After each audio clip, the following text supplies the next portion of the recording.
Hello, rich girls. Welcome back to Old Money, the podcast for women building the trust funds they wish they were born with. I'm your host, Amber Evenson, and welcome back to the show. If you are typically an audio listener on Pandora, Spotify, Apple Podcast, please just know that your girl has leveled up and you can now watch this also on YouTube.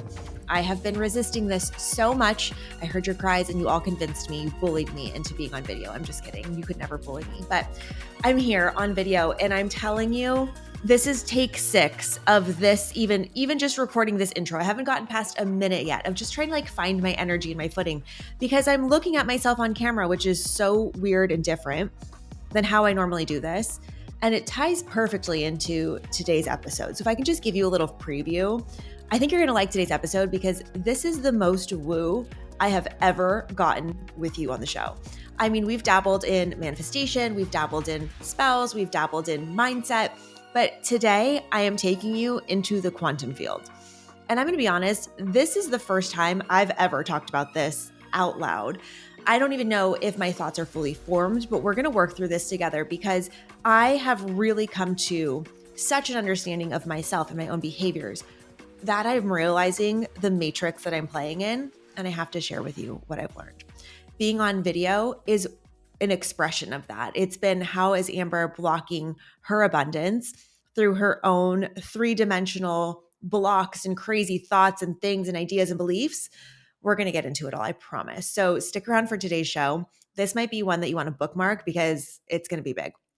However, today's show, other than this incredible topic that we're diving into, I have, I think, 18 pages of notes. So Godspeed.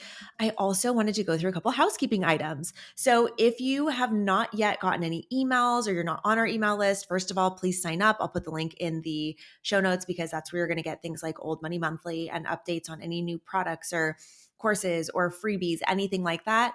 Old Money Method is now live. And this has been such a labor of love. It all started with cash consciousness last year, if you're an OG and you remember that.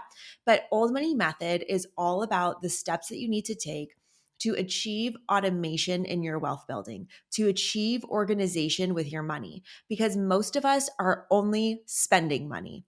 We are not managing money. We are not nurturing our money. We are not in devotion with our money. We are not protecting our money, and we are not actively growing our money. So if all you know how to do with money is spend it, I hate to break it to you, but that's not a great way to build wealth. So in Old Money Method, I go through step by step by step, everything from how to stop overspending for good, how to pay off your debt for good, how to automate your savings so that you can do the things that you want to do in your life, and how to invest. And that's probably the most crucial piece of all of it. Like, how am I actually going to get my money to grow?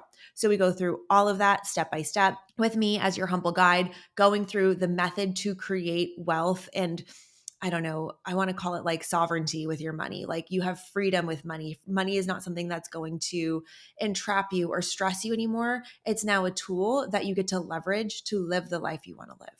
So Old Money Method is now live. You can get access to it from my Instagram account and the link in bio. You can go to the show notes here. It's all in there. I'm so excited to go through this process with you all. We're also going to be doing some live calls during the month of November to kind of dive deeper and answer any technical questions y'all might have as you're going through setting up your money machine. And I want you to be in community with us. This is something that I feel is such a value. Like, this is the course they need to be teaching in high school. We all say that, right? Like, why did they never teach us about personal finance? And then the conversations about personal finance are all punitive and somebody's yelling at you and nobody's talking about how the world actually works. Nobody's actually showing you how to open the account.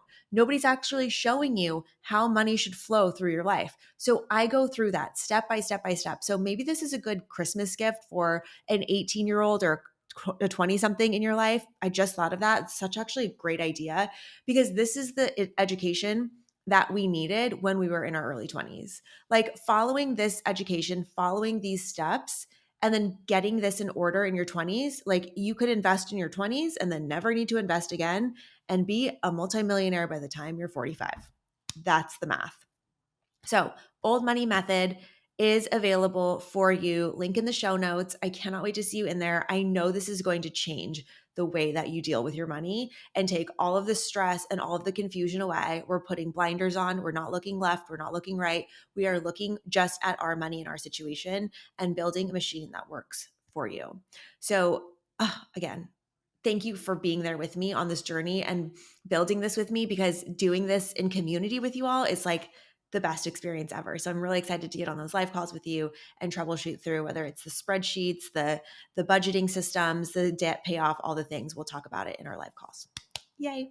And then also, I wanted to introduce a new segment, so to speak. So something I was doing before and I wasn't doing consistently, but I need to. I'm going to add it to the end of this episode. We're going to do shout outs at the end of every episode because you guys are so communicative with me. I'm obsessed with hearing from you. So every episode, we're going to have shout outs at the end. Stick around. I have them for you at the end of this episode.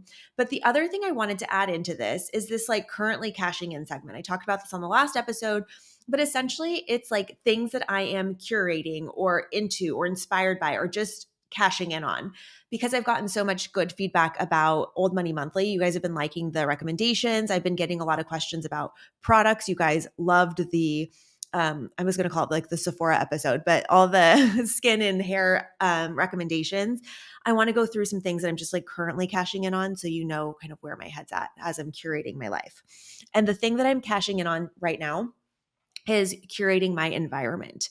And the thing that I've done, it all started with the board of directors episode. You guys thought I was kidding when I was like, I have the board of directors by me. If you're watching on video, you can see my board of directors. It's right here. I literally have it with this cute little, look at this little sardine clip my friend Katie got me. It's so cute. And it just like is attached right here on my little whiteboard because I'm looking at it every single day. And the fact that it's just in my purview has, I mean, I know you can't see it right now, but it's just right here. And it reminds me of the people that matter. It reminds me of the people that matter. And the other thing that I did is on my monitor that I have over here, I put two little stickers, like little label makers. We talked about this on a previous episode, but my word for 2026, but like effective immediately, is chic. Everything that I'm doing is chic. It's just chic, chic, chic, chic, chic. Like chic is the new standard. Chic is the new standard. And I have this little sticker right here that says chic because it's just reminding me to tap back into that chic. That's my new standard. Everything that I do, everything that I say, the way that I present, my emails, all the things, chic is the standard. And then I also put one here that I resisted this word for a really long time, but I'm starting to really embrace it, which is delusional. And we're going to talk about that in this episode as well. And what that means to me is just unwavering confidence. Because I think when people say on social media, like, be delulu, it's just this delusion, quote unquote, or this knowing that whatever it is that you want, whatever it is that you're doing, you can have and you can be the best at, and it can be the thing that you achieve. And when you act with delusional energy, meaning you just are certain that you can have it, you start to attract things to you in a very aligned, effortless way. So I was actually at a client shoot in Brentwood a couple days ago, and we were talking about this because my client is so chic. She's just like absolutely the most incredible woman. And we were talking about how nervous she was to be on camera because we're shooting a campaign for her. And she was saying, like, I've just decided to let go. I'm a Virgo, but I'm just trying to like not be controlling. And I was like, listen, you just have to be like, number one, just know that you're so chic. And number two, you just have to be delusional and act as if you're so comfortable to do this, because if you act as if this is normal for you, it will come across that way on camera. If you try to read a script, if you try to act like, you know, you're nervous and you're like shy, that will read through. So if you act as if this is totally normal for you and you're meant to be on camera and people are meant to hear your message, it will be great. It will sound perfect. And that's exactly what I'm trying to remember as well. It's that confidence piece, because I think a lot of us get caught up in the minutia and the details of what it is that we're doing in our lives. We get caught up in our own stories, our own reflections, our own things, and we block our abundance. So what I'm cashing in on currently is this space, this desk. This is where I spend a majority of my time during the week. I've got my board of directors and I've got my two little reminders looking at me right here. And I want to say that it is very common for humans to have billboard blindness, meaning that if you just have something and you leave it up like a Post-it note for 365 days in a year, you will stop to register it. So it is a ritual for me. It is a ritual to pause and look at each of these things every single day so that I'm consciously registering it. I don't want to get billboard blindness. And just know if you put a post-it up, move it to a new place every single day. Put it on your mirror, put it on your water bottle, put it on your Old Money Podcast water bottle. How chic is that? Put it on your computer, put it on your dog. I don't know.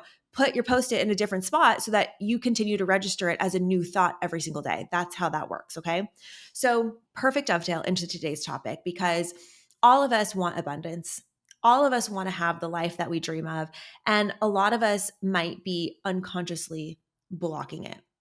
And the thesis to this whole episode, and we're going to jump forward so that I can go back and break it all down, is that abundance doesn't respond to your effort. It responds to your frequency and your vibration.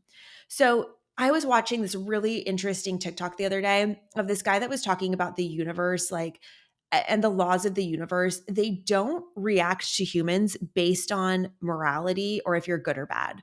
Like gravity works on a criminal and it works on a saint, right? Death is going to come for a criminal and it's going to come for a saint. Like the things that we know to be true in the universe are going to get equally applied. And it doesn't matter if you're good or you're bad.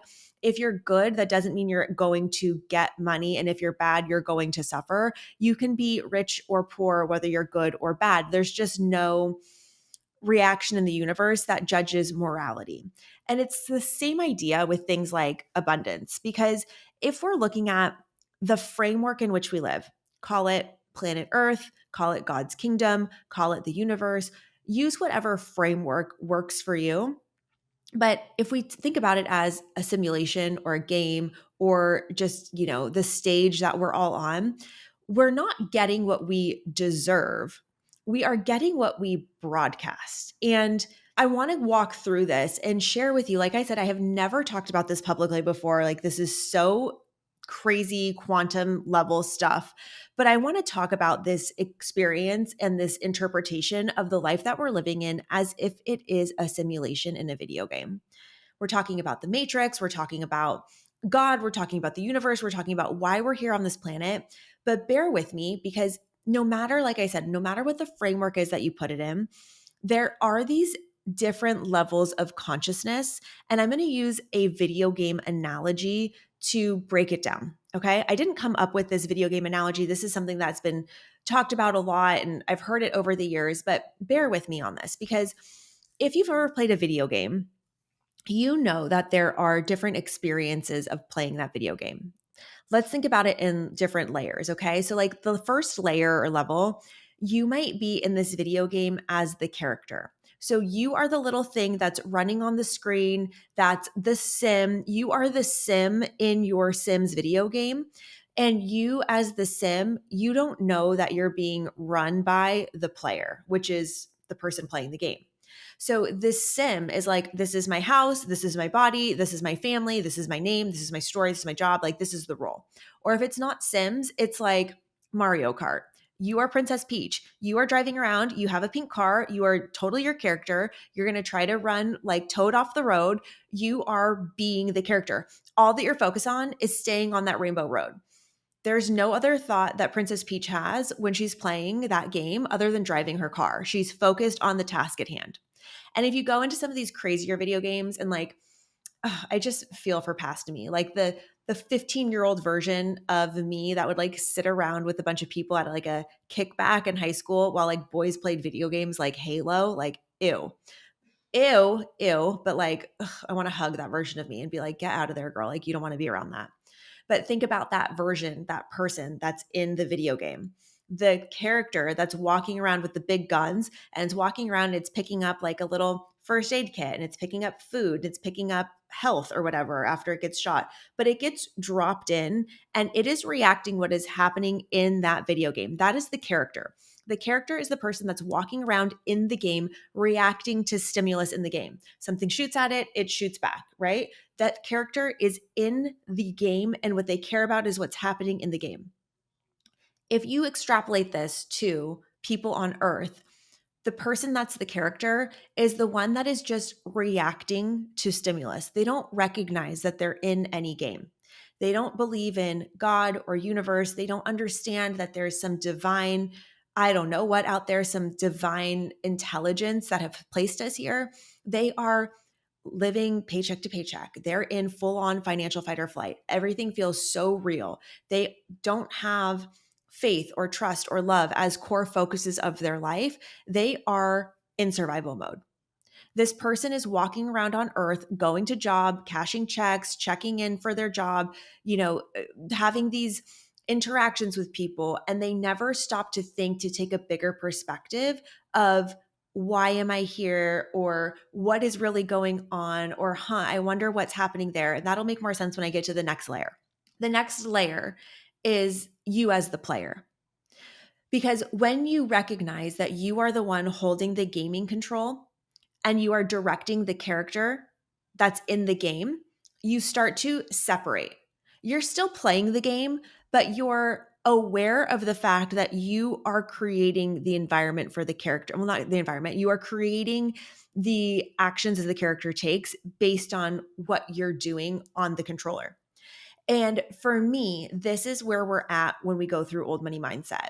Because when you are the player of the game and you start to observe your behaviors or your thoughts or your reactions, instead of just being consumed by them or being reactive to everybody, you start to notice your patterns. You start to notice your triggers. You start to understand that what's happening to you is really just data or like input that's helping you grow and learn. And you're able to pause. You can put the game controller down and become the observer of the fact that there's a game happening. You're all of a sudden aware that you are the person controlling the character of you, and you can kind of detach from it. Because when we go through old money mindset, we're talking about the triggers, the traumas, the stories, all the things that we are unlearning and relearning.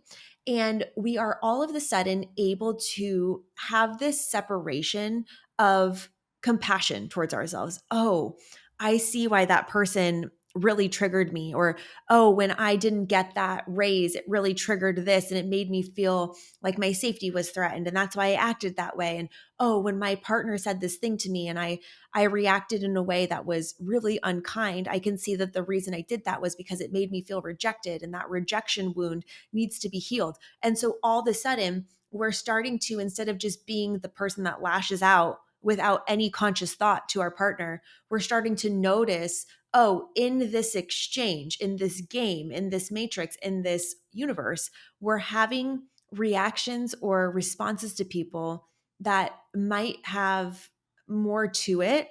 There's more to it than just the immediacy of what just happened. It's more than just the acute issue.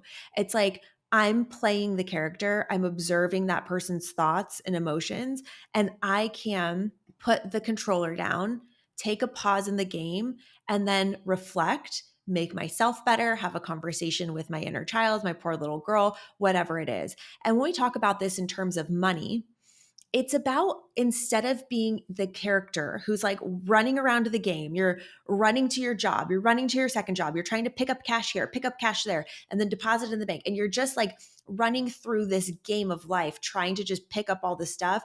All of a sudden, you start to look at money in a more abstract way. Like, oh, money is all around me. Or let me be curious about how money circulates within this game. Why do we even have money? What's the value of it? It's monopoly money, but we all agree that there's value associated with it because we all agree, oh, that's cooperative. Oh, that's so interesting. Or how about when you walk into a shopping mall, you walk into Le Bon Marche or Galeries Lafayette in Paris, and you're like, wow, I'm standing within this room where there are hundreds of millions of dollars worth of merchandise, and people that are worth hundreds of millions of dollars are walking next to me and back and forth and around me, and they're circling me, and there's so much money in all of the places that I go. I just need to find a funnel for it to come to me. I'm exchanging energy for money. That's a type of like awareness of playing the game, that you start to see how the game is played, because there's rules to the game, there's boundaries to the game, right? Just like if you're playing Mario Kart, you know that when you get to the Rainbow Road, you're at a very challenging level and you're going to have to be a better driver at that point. Well, you already practiced on the beach course, you already practiced at that little cow farm or whatever, and now you're on the Rainbow Road and things are different, right? When we understand that we're exchanging energy for money, when we understand that we have triggers and traumas and we can be conscious of them instead of them running our lives, we start to become the player of the game. That's when we start to separate ourselves. Okay, going into the third layer of this, where first you're the character in the game, first you're Princess Peach, then you're the person playing Princess Peach. The third layer to this, the third level, is that you are the programmer. You could be Princess Peach driving on the Rainbow Road. You could be the person playing Princess Peach who understands that, oh, I'm on the Rainbow Road and this is harder now, but it's okay because I already learned how to do this on the beach course and on the little cow farm course or whatever. And now you're the programmer, understanding that this is just a game and the stakes are not that high. And there's a whole universe for Super Mario Brothers, and you're not just reacting to Toad bumping into you and knocking you off course. You're not just reacting to road rage, so to speak, in real life or in Mario Kart, but you are starting to write the code that generates the reality. And what I mean by this, and the moment this clicked for me, and I've talked about this before, but not in this context, was when I was standing in my apartment in Carlsbad at my ironing board desk. I was probably a year into building my business, and I had made six figures already in my business by myself. And I had this moment, this pause. You can call it a download, you can call it a divine intervention, you could call it a lightning bolt. I had this moment where I was standing there on my little ironing board desk and I went, holy shit, I just made all of this money from my brain and my computer. Nobody gave this to me. Nobody said, here's your paycheck. I created this value. I created the brand, the services, the offerings, the delivery. I did the relationship. All of this came from me. When I realized that the money started to come from me and it didn't come from outside of me, it was just flowing through these different clients that I was having, I started to recognize that, oh, it's me that creates the vehicle for money to come to me. When we understand that our beliefs are programs, when we have beliefs about money, about like we can only get it through a paycheck or we can only get it if we work really hard for it, when we start looking at what do I need to do to win the game, is I need to build the universe to set it up to flow to me so I can get what I want. You start to design worlds. You start to design businesses. You start to design things that you're selling on the internet. You start to get another job. You start to level up and start playing the game. And when you start looking at it all as a game, the stakes become much lower and you become more relaxed. And the more fun that you have, the more you're able to consciously create something that feels really good to you. These three levels are not linear. You don't go and level up like 1, 2, 3. You can probably find yourself going back and forth between them every single day. Like I still get triggered. I still react to stimulus. I still am the character in my game. And then also sometimes I'm like, oh, I was just triggered. Let me spend some time with myself to go through this and figure out why I was. And then sometimes when I'm really inspired and I'm really feeling it and I can really get behind the energy of I am the source of my money, then I'm feeling expansive. That's where I feel way into my, how do I want to say this? It's like when I'm feeling that way, I know I am aligned with the universe. I'm aligned with this game. I get it. I get the simulation. So, when you're thinking about this type of framework, and now that you have this in your mind, I want you to ask yourself as you go through life for the next couple of days, like when are you playing from character, player, or programmer? And what would it look like if you're in the character mode? How could you step into player mode? So what could you do to be like, oh, just noticing, pausing, taking a step back? This is the noticing. That's the biggest piece of old money mindset, is just noticing that this is happening. So when we're talking about today's theme is about acting rich versus being abundant, you're like, Amber, what are you talking about? Yeah, I am talking about like the quantum field. I'm talking about 3D versus 5D, because when we think about being abundant, a lot of us are thinking about it in the 3D world. When I'm talking about the 5D, that's what I'm talking about, going from character to player to programmer. We're talking about seeing a bigger picture here. 3D is a three-dimensional world. 5D, you have so many more dimensions of, this is what people are talking about on social media, like jumping timelines or collapsing timelines or whatever it is. I'm trying to make this as simple as possible for myself because I'm still learning this too. But when we are trying to get to this bridge from the character to the player, most people with money are thinking that they have to chase or achieve abundance. They have to work hard, they have to earn it.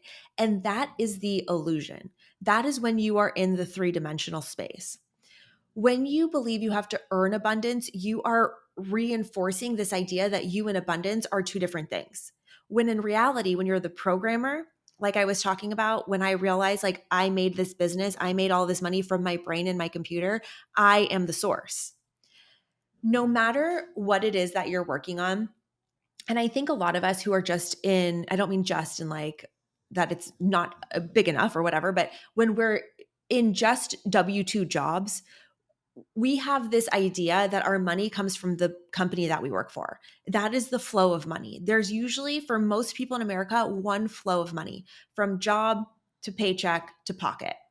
And when you start to create outside of the W 2 life, whether you're freelancing, whether you're starting a business, whether you're selling goods or services or whatever, you start to recognize that it's not your job that's the source of your income. And it's not a client that's a source of the income, because it's never going to be just one client.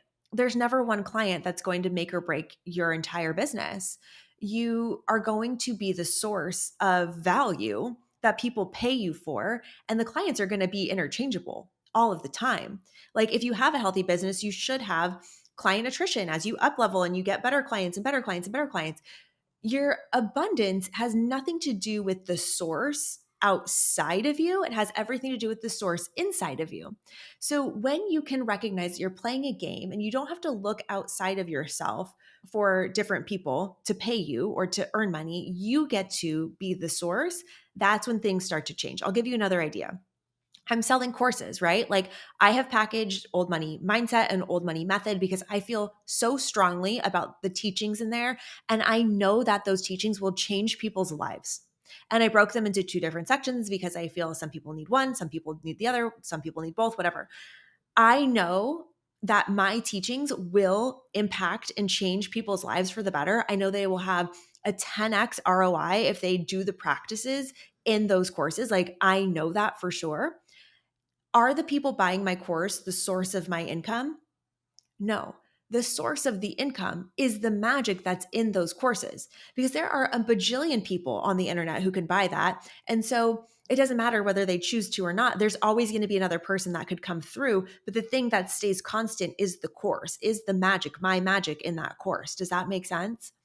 So when we get into this bridge from going from player to character, I think the thing that's really gotten in my way is that I'm very attached to my 3D reality. I'm very attached to the fact that I want a nice home and I want to dress a certain way and I want to, be successful because that makes me feel good about myself. And all of those 3D ideas are this like hologram or like, I don't know, video game that we're living in. We are looking around at things like my phone or this brush or whatever it is that I have, these AirPods. Like all of these things are like solid, right? But we know that they're not. Like we know that these things all started as an idea. It's all just little particles that are all like together. I don't know how all of that stuff works, you guys. That's why I'm not the best at like teaching this thing, but like we know that from science class. Like I remember that everything has little molecules that are like spinning around like protons or whatever, right? All of this feels very real. And what we have to remember is this like bigger picture outside of us. We don't want to escape this hologram or escape this game. We don't want to like just sit on the sidelines and not be a character, not play, and not program. We want to remember that we're a part of this system and how can we leverage that knowledge to our benefit. When we are trying to move from character to player and we're starting to become conscious of the things that are going on, we're remembering that all of the things that we're seeing are just reflections in this game, reflections in this hologram, reflections in this video game, this simulation, this matrix, this God's earth, or whatever it is. And we are not controlled by anything in this game. We get to be the one to script how this is going to go. Okay. So When we talk about acting rich versus being abundant, when we're trying to act rich, that is us trying to look successful, feel confident, or worthy in the 3D world. But being abundant is about embodiment in the 5D quantum field. I know this is crazy. You don't need to wear a certain thing or drive a certain car to embody abundance. It's not about appearance, it's about your frequency. It's about the consciousness that you carry. And the thing that really changed this for me when I started to understand this again was when I was working on my laptop on that ironing board desk and I recognized that I was not chasing abundance anymore. I was not chasing money. I was now the vehicle for which it would flow. I was abundance because I was putting out the frequency and the energy and the signal that I am worthy to be paid because I have this three-dimensional business now. I have this workflow. That's what I mean about this little delusional tag on my computer over here. I am so delusional and I think I need a new word for delusional because it's not even what I agree with. It's like I am so confident that my work is worthy of high compensation. That is a tagline from Amanda Francis, by the way. She says it all the time. My work is worthy of high compensation. My work is valuable. The services that we give at our agency are beyond anything else out there. And I carry that energy with me. And that's why I make the sale. It's that confidence that I can instill in my client that helps the transfer of that energy. That's what they're looking to buy. They want their marketing to work, they want their branding to be incredible. And I know in my heart of hearts that we can create that magic for them. I'm not chasing abundance. I'm just sharing what I know to be true about what I can offer. And then people can decide to pay or they can decide to pass. And it doesn't upset me because it's just another at bat. I'm just playing this game where I just continue to refine my messaging and refine the way that I present it and refine the way that I interact with people and refine the way that I am more visible to more people with my agency. It's the same thing with Old Money. I'm just refining my message and trying new ideas and being creative and like, how can we expand our audience of rich girls or how can I bring more people into our community? I'm not chasing validation. I'm not chasing abundance. I'm just playing this game that I know I have all these different levers to pull and I can just continue to play until it starts to hit and click. And it doesn't have anything to do with the outside world, it doesn't have anything to do with who the president is or what's going on in the economy.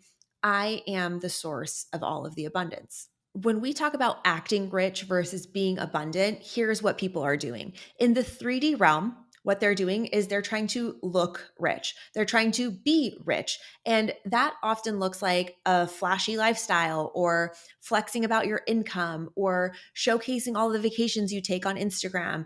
They're about labels and being seen and being visible and being perceived as rich.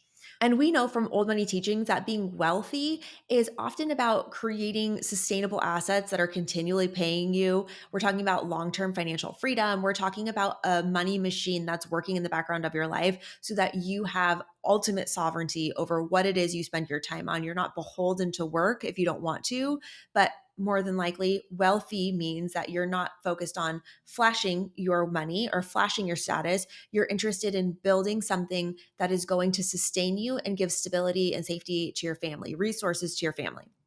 Now, what I think is incredibly interesting about what's happening in the 3D world, if we see this, is that the value of rich is declining. Nobody's interested in looking rich anymore. Why is that? Because this wealth illusion of people who are acting like they're rich, acting like they're wealthy, they have very little to show for it. They might be t-shirt rich and cash poor. They might be trying to put up this illusion on social media. They might be using things like Afterpay or Klarna or credit cards to finance this lifestyle that they actually cannot afford.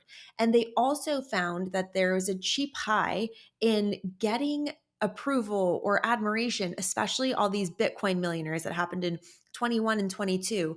I mean, houses at Coachella were renting for 5x what they normally do just because people had more money and they'd go spend it because they could and they wanted to be perceived as rich. They wanted to be perceived as successful. They wanted to be perceived as smart because we are all looking for those types of approvals and achievements in the 3D world. But consider what feeling secure with your money and feeling wealthy and knowing that everything's taken care of, consider what that feels like versus trying to look rich. When we talk about acting rich versus being abundant, it's not about the distinction between rich and wealthy. It's about the distinction between the 3D and the 5D. That's the difference.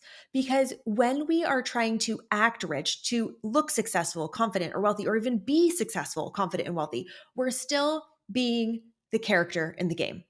So when we can get out of the game and recognize that we're the player or recognize that we're the programmer, then we start to get to this abundance as embodiment.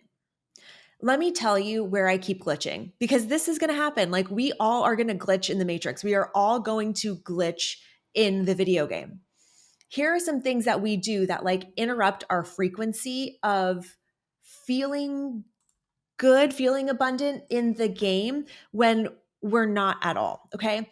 This is the biggest one for me. When I used to go spend money and then, like, as I'm swiping my card, I'd be like, oh shit, I can't afford this. This is going to come back and bite me. This is going to be bad. What I'm doing there is I'm putting out the frequency that money is not coming back to me. Money is not going to recirculate. And over the course of my life and having played with higher dollar numbers and different things, I have learned that money always comes back. I have never not replenished the money that I've spent in like a multiple, I should say. Money always come back. So if you are buying something and then you're feeling guilty or anxious immediately after, or you're checking your bank account, or you're not actually using the product because you think you're going to have to return it, what you're doing is you're giving out the energy and the frequency that you do not believe that there's more coming. That's what's really happening. Or if you're the type of person who is tracking every expense, like absolutely to the penny, and you're needing to like rationalize or justify every single purchase, you are not feeling safe with money. You are trying to control money. We talk about this in old money mindset. If you are trying to control, subversively control things, it means you don't trust them. If you think that money is unstable, you can't relax with money ever. Here's another way that we glitch in the matrix. We will say things like, I can't afford that, but we don't even know if that's true. Because the whole we can't afford that trope is honestly like, are we prioritizing it or not? Like, if you are looking at a Chanel double flat bag in the, I don't know, fall, winter 26 colors, and you're like, I can't afford that. Like, can you afford it? Or are you just prioritizing other things that are more important to you than a purse? And that's the thing about purses, which is so interesting because they're so frivolous and there's something like so statusy about it that doesn't really give us a ton of value except for that status. And I always use purses as an example, but like, what about healthcare? What about like getting your blood work done by a functional health doctor? If you say, oh, I can't afford that, it's so expensive, then you will tell your brain and you will not be able to afford it. But if health was your biggest priority, you would figure out a way to pay for it. You would figure out a way to do anything you needed to do in order to feel better. And a lot of us wait until we're at rock bottom before we start to make changes. And I'm here to tell you, like, don't wait till you're at rock bottom. Like, start making the investments now because you more than likely can afford it if you change your priorities around or if you create more revenue, right?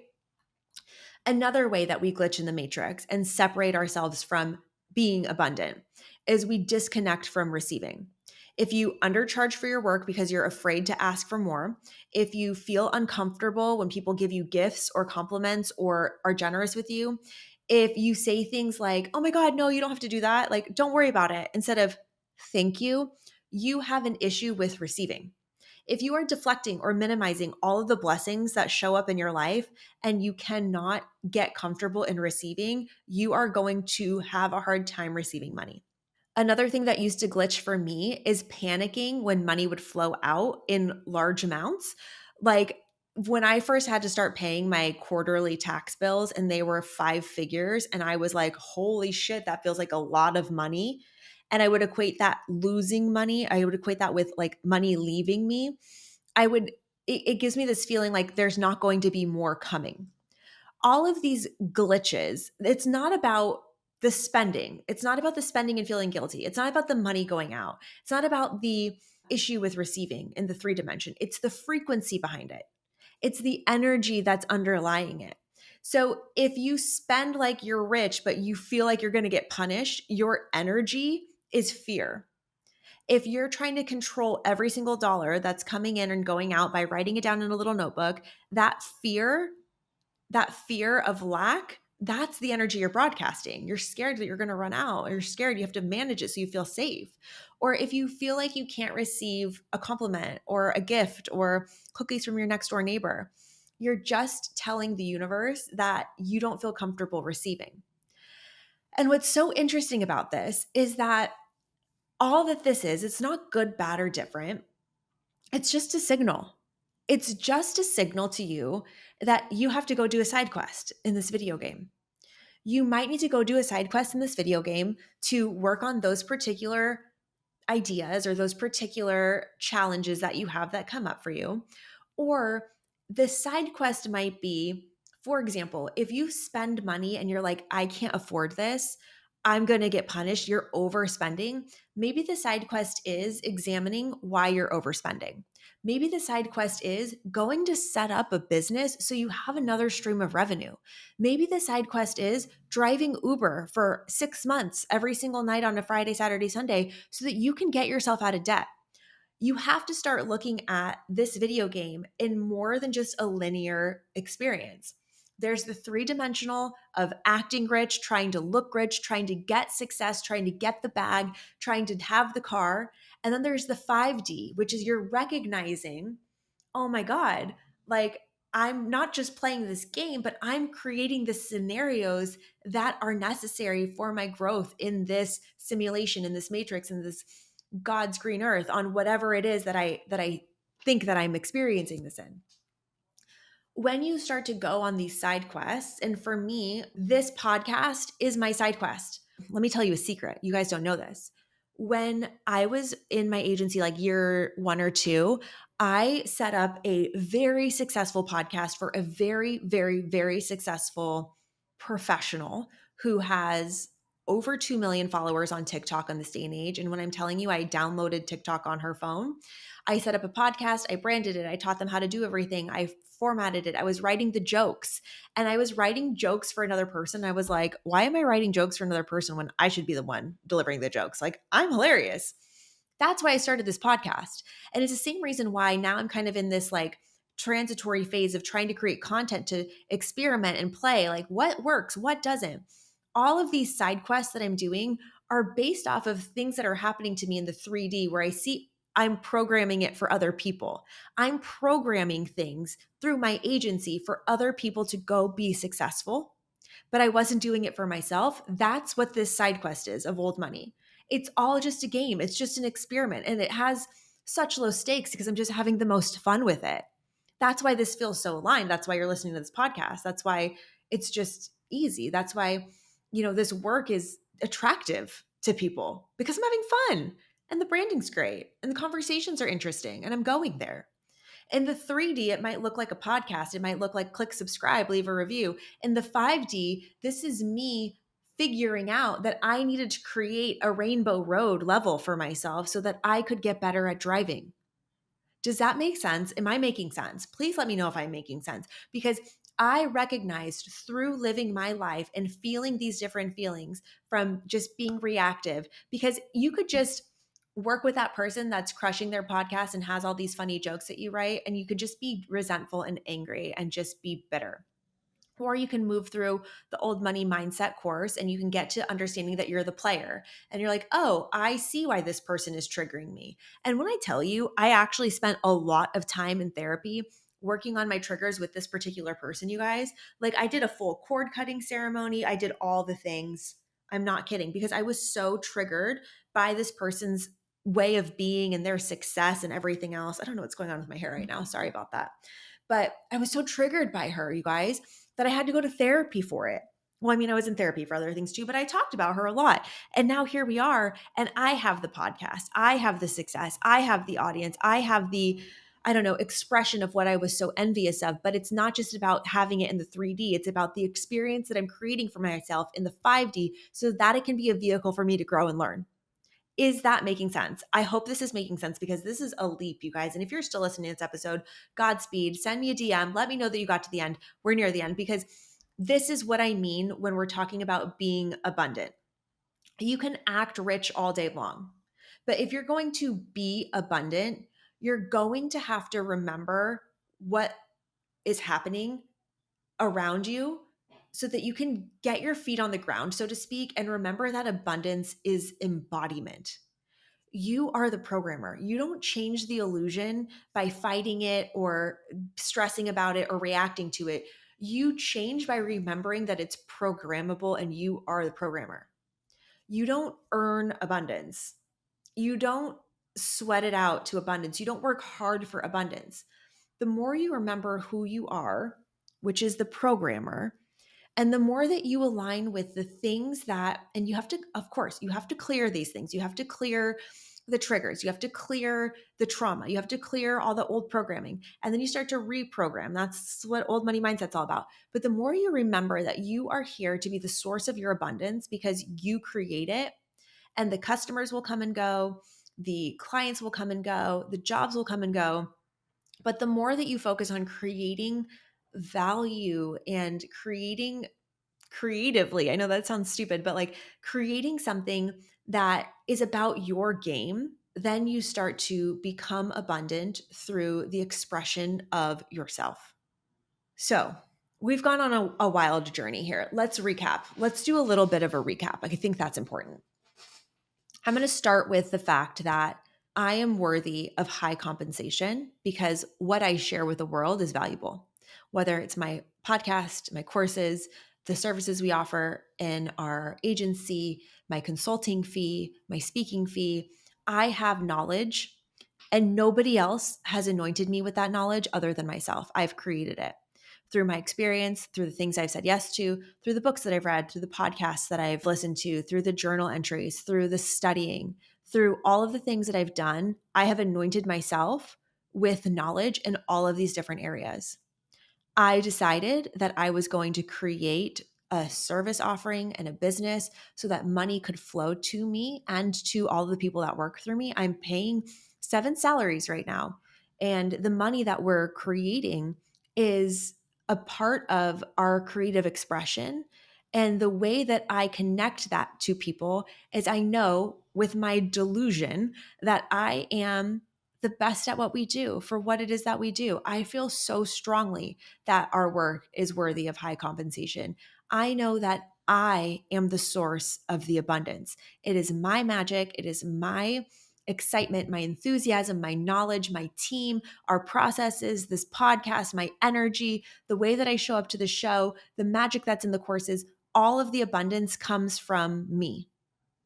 If I don't work on creating the abundance, whether it's through the studying and the reading and the journaling and the putting together of these shows, if I don't work on it, if I don't play in the game and I'm just sitting, I'm 14-year-old version of me sitting in a room with a bunch of boys at a kickback, watching them play the video game, watching them advance, and I'm just not doing anything. That's not how you manifest. That's not how you create abundance.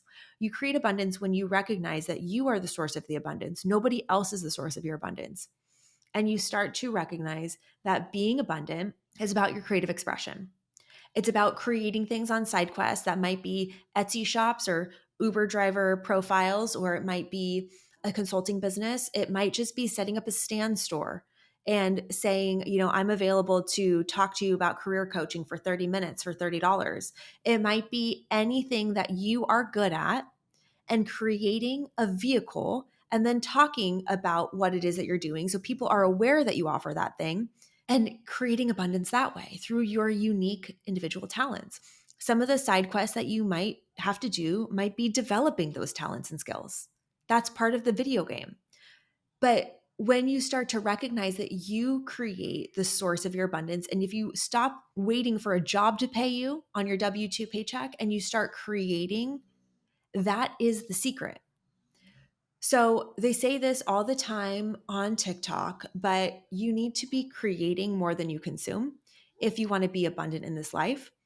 And when you really start to become abundant, the things that matter in the 3D world, like the flashy wardrobe and the flashy car and the job titles and all the things, they start to become less important. What becomes more important is what's happening in the 5D, which is your personal expression. It's as you move through this matrix, as you move through this hologram, as you start to learn about how other people play into the way that you react as the character. And you really start to see this as a game. And I always think of it as like puppets, right? Like it's puppets on strings, and we're walking around this stage. And sometimes my visualization turns to like paper dolls, but it's like we're all just walking around on this stage called life, trying to interact.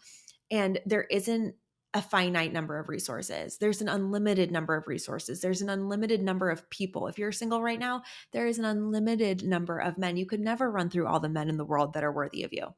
There's too many of them out there. Some of them might live in India or Spain or South Africa or Massachusetts. Who knows where they are, but they're out there for you. All you have to do is put yourself in the process of cultivating that, because you are the attractor of your love. You are the attractor of your wealth. You are the attractor of your abundance. So all of this to say, in this very twisty, turvy Alice in Wonderland episode, that the more conscious I become of the programming and the 5D and the hologram and this, experiment, this divine experiment from God, the universe, angels, whomever, and the more that I lean into the fact that I don't know what I don't know, and I can only own what I can own, but I am the source of truth. I am the source of love. I am the source of the divine. I am the source of my abundance. The more I can get aligned with that, the better off I am, because I'm having a better time doing it. And I'm not fighting all of these triggers that are happening in my everyday life. And I'm not fighting all of these people that are triggering me or bringing up my trauma. I'm turning inwards and dealing with it in a way that is just making me so much more at peace.